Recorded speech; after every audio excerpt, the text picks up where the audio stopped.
Recently, an amateur astronomer detected an unusually bright spot in the data from the SOHO solar probe, which turned out to be a completely unknown comet named Swan2025 F2 Swan.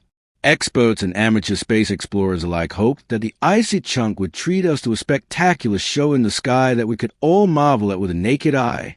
Unfortunately, however, experts have now announced some bad news about Swan. But what happened to the comet? Today, we'll show you exactly how the celestial body was discovered, why comets hold such enormous potential for knowledge, and what fate has befallen Swan. When our ancestors saw a comet in the sky thousands of years ago, it was usually not a good sign. After all, Aristotle interpreted the peculiar tail stars as vapors from swamps, which were considered a bad omen. But even in the centuries that followed, these brilliant celestial events were often seen as cosmic harbingers of doom. They were suspected of overthrowing kings, bringing down powerful empires, and causing devastating famines and epidemics. And indeed, the negative view of comets was by no means limited to the distant, unenlightened past. Even in the age of telescopes and modern astronomy, shady businessmen made a fortune from the chunks of space debris by peddling a dubious cure for the comet fever, which was supposedly brought to Earth in 1910 by the toxic gas tail of Halley's Comet. Even more tragic, however, were the events set in motion by the Hale-Bopp Comet in 1997. Members of the Heaven's Gate cult were convinced that it was a long-awaited spaceship that would take them to the kingdom of heaven. 39 cult members believed that they had to sever all ties to their earthly lives, which is why they collectively ended them. Apart from these sad incidents, however, the former comet scare has long since given way to astronomical enlightenment. According to this, we are simply dealing with small celestial bodies in the solar system that are best known for their characteristic appearance and special composition. And although comets resemble asteroids with their rocky surface and size of up to a few dozen kilometers, they consist mainly of water ice, dust, and frozen gases. Unlike asteroids, comets are mainly found in the outer solar system, where they swarm in large numbers far away from the planets and the sun, in the Kuiper Belt and the Oort cloud. Basically, these frosty chunks travel through space on highly elliptical orbits, which means that they usually move slowly and far away from our central star. However, in the inner part of their orbit, comets come very close to the sun for a short time and pass it at high speed. And as long as these celestial bodies remain in the regions of the outer planets or at a great distance from the sun, their weakly reflective surface makes them some of the darkest objects in our home system. However, as soon as they enter the region of the inner planets, this characteristic is dramatically reversed. The sun's rays cause the gases bound in the comet to evaporate, creating a diffuse shell of gas and dust around the nucleus, which experts refer to as a coma. At the same time, the comet also acquires what makes it a comet in the eyes of the general public. When the coma is blown away by the solar wind, it forms a tail pointing away from the sun, which can be several million kilometers long and shines brightly in the reflected light of our parent star. How Swan was discovered, however, is not just a matter of astronomical interest because of its breathtaking light shows, but above all because comets are considered to be the oldest, largely unchanged remnants of the solar system. In fact, these objects date back to around 4.5 billion years ago, when our home system emerged from a colossal dust disk. So we're dealing with tangible relics of the first matter of our cosmic home. But that's not all. Some scientists believe that comets may have been responsible for turning Earth into the water-rich, life-friendly planet it is today. Evidence has already been found to suggest that the water in Earth's primordial oceans, and perhaps even the first building blocks of life, may have literally fallen from the sky. Given this, there is no question that comet research appears to be worthwhile, to say the least. But how do you track down these chunks of rock in the first place? Well, comets are usually detected by professional surveys in which automatic systems scan the sky for moving objects. However, amateur space researchers have also proven to be successful comet hunters, as was the case in 2023 when a Japanese amateur astronomer accidentally discovered Comet Nishimura in photos taken with his normal SLR camera. The discovery of Comet Swan2025 F2 Swan was also not made by professional scientists, but by Australian amateur astronomer Michael Mattiazzo, who had been examining publicly available data from the Solar and Heliospheric Observatory, SOHO, at the end of March.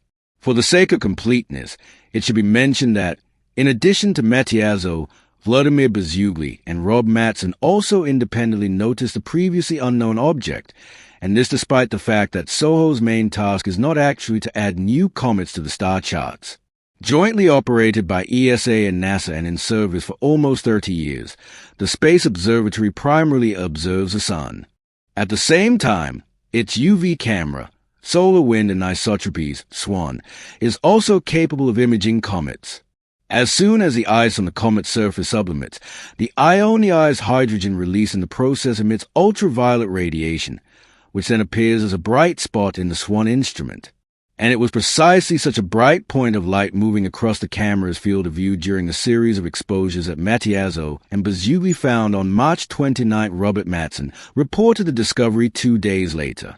However, official confirmation was initially slow in coming. Matiazo commented, "I couldn't verify the comet because it's not visible from my location." Fortunately, comet hunters are a close-knit and resourceful community. After the discovery had made the rounds among other amateur astronomers, it didn't take long before the first images of the object taken from Earth were published. Analysis of observatory images then showed that SWAN had actually crept into our field of vision much earlier. After all, it was already visible in images taken by Pan-STARRS and the Cerro Tololo Inter-American Observatory, some of which dated back to September 2024. A brief comet delight. Edmund Halley, who discovered and named Halley's Comet, was convinced over 300 years ago that a chunk of sky had even made it into the Bible. According to the English polymath, the Star of Bethlehem was nothing more than a comet. Based on what we know today, Halley was wrong in his assessment, but the fascination with comets remains. This is especially true for those objects that are officially classified as great comets. Unfortunately, there is no generally accepted definition that determines when a celestial body qualifies as such. However, the rule of thumb is that this is a case when the comet is visible to even an inexperienced observer in the night sky. To do so, the comet must reach an apparent brightness equivalent to that of the 22 brightest stars, or a value of 1.5 mag. This includes Halley's Comet, which has been visiting us every 74 to 79 years since 240 BC. In the more recent past, an object called Ikeyaseki made headlines when it broke into 2 pieces in October 1965 and became the brightest comet of the 20th century with an apparent brightness of -10 mag. Hale-Bopp, briefly mentioned earlier, is considered the most observed and photographed comet of the 20th century. With its 2 tails, it was visible to the naked eye for a full 18 months, longer than any other comet. But what is the situation with Swan? Will this chunk of ice treat us to a similarly dazzling spectacle in the sky? Unfortunately, it doesn't look like it. But let's take it one step at a time. At the time of its discovery, Swan appeared as a small greenish point of light in the morning sky shortly before sunrise. However, it was not visible to the naked eye but only with the aid of binoculars or a small telescope. With the necessary equipment, the greenish gas envelope and the faint tail of the comet could be clearly seen in the constellation Pegasus.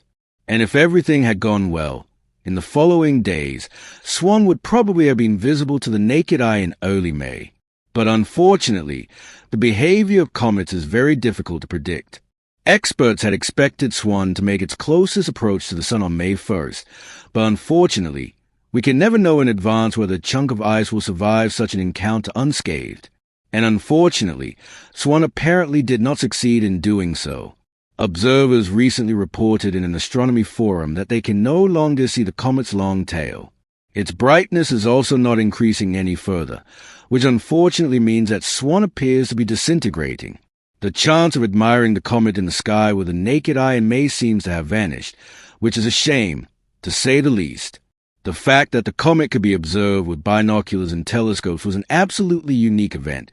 Swan's orbital period around the Sun is a whopping 2.1 million years, which means it would not have returned to our field of vision for many hundreds of thousands of years. But it was simply not meant to be. And yet, we should not mourn the loss of this comet. Who knows? Perhaps the next comet discovery is just an attentive amateur astronomer away, and with it, the chance of a breathtaking sight that no observer will ever forget. And now, you have the chance to get a breathtaking click that will ensure you never forget to subscribe again. Simply press the thumbnail and the subscribe button to stay up to date from now on. We'll see you soon.